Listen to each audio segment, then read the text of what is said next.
বদর রাজাকারের বাচ্চারা এখনো কিন্তু ফজলুর রহমানদের মতো মুক্তিযোদ্ধারা জীবিত আছে। এই দেশে মুক্তিযুদ্ধ হয়েছে। সেই মুক্তিযুদ্ধের সঙ্গে যখন 1 মাসের গণ আন্দোলনকে তুলনা করা হয়, তখন মুক্তিযুদ্ধকে ছোট করা হয়। আমি মনে মনে ভাবি হয়তোবা আমি মরে গেলেই ভালো হতো। যে do hereby declare the independence of Bangladesh, প্রথম নিজের নামে পরে বঙ্গবন্ধুর নামে। আমি আজকে আপনাদের কাছে বলতে চাই, মুক্তিযুদ্ধ এত সহজ জিনিস না। আপনি যে এখানে বসে আছেন, আপনি যে সালুটি করে যুদ্ধ করেছিলেন 4 দিন, কত লোক মারা গিয়েছে, কত সন্তান শহীদ হয়েছে। একটা বন্দুকের আওয়াজ, একটা কামানের আওয়াজ সিলেটে হয়েছে, আর আমি ময়মনসিংহে বসে সেই আওয়াজটি শুনেছি। আখাউড়াতে সেই নদীতে যে যুদ্ধ হয়েছে, যে যুদ্ধে নেতৃত্ব দিয়েছে খালেদ মুশাররফ, হায়দারেরা, সেই শব্দ আমার বাড়ি থেকে 100 কিলোমিটার দূরে সেই শব্দ আমি শুনেছি। ওই যে ধানোয়া কামালপুরে কর্নেল তাহেররা যুদ্ধ করেছে, সেই যুদ্ধের সংবাদ শব্দ আমি কিশোরগঞ্জ থেকে শুনেছি। 11টা সেক্টর ছিল। 1 নম্বর সেক্টর কমান্ডার জিয়াউর রহমান, 2 নম্বর খালেদ মুশাররফ। জিয়াউর রহমান যখন ব্রিগেড কমান্ডার হলেন, তখন কমান্ডার হলেন সেইখানে।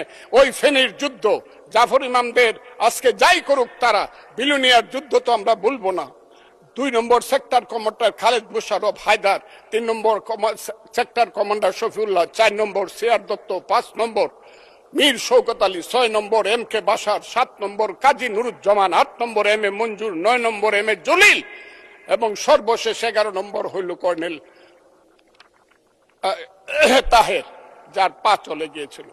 সেই যুদ্ধ, যে যুদ্ধে সারা পৃথিবী জড়িত ছিল, যে যুদ্ধে ইন্ডিয়া 3রা ডিসেম্বর 1971 সনে আমাদেরকে সহযোগী করার জন্য অংশগ্রহণ করেছিল, এবং তার হাজার হাজার সৈন্য এই মাটিতে রক্ত দিয়ে গেছে।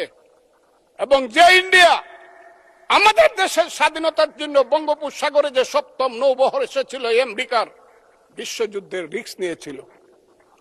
আমাদের জন্য সোভিয়েত ইউনিয়নের মতো 3টা ভেটো দিয়েছিল, তা না হলে আমাদের দেশ স্বাধীন হতো কিনা সন্দেহ ছিল। সেই মুক্তিযুদ্ধের সঙ্গে যখন 1 মাসের গণ আন্দোলনকে তুলনা করা হয়, তখন মুক্তিযুদ্ধকে ছোট করা হয়। আমি মনে মনে ভাবি হয়তোবা আমি মরে গেলেই ভালো হতো। আমি আজকে আপনাদের কাছে প্রশ্ন রাখতে চাই, 5ই আগস্টের পরে কি হলো? আমাকে একটু 5ই আগস্টের পরে কি হলো আপনারা জানেন। এইখানে ইউনূস সরকার ছিল, আমি শিল্পকলার সামনে থাকি। একটা গান হইতে পারে নাই, একটা নাটক হইতে পারে নাই, একটা লালনের গীতি হইতে পারে নাই, একটা বাউল গান হইতে পারে নাই। সবকিছু কালো শক্তি ধ্বংস করে দিয়েছিল।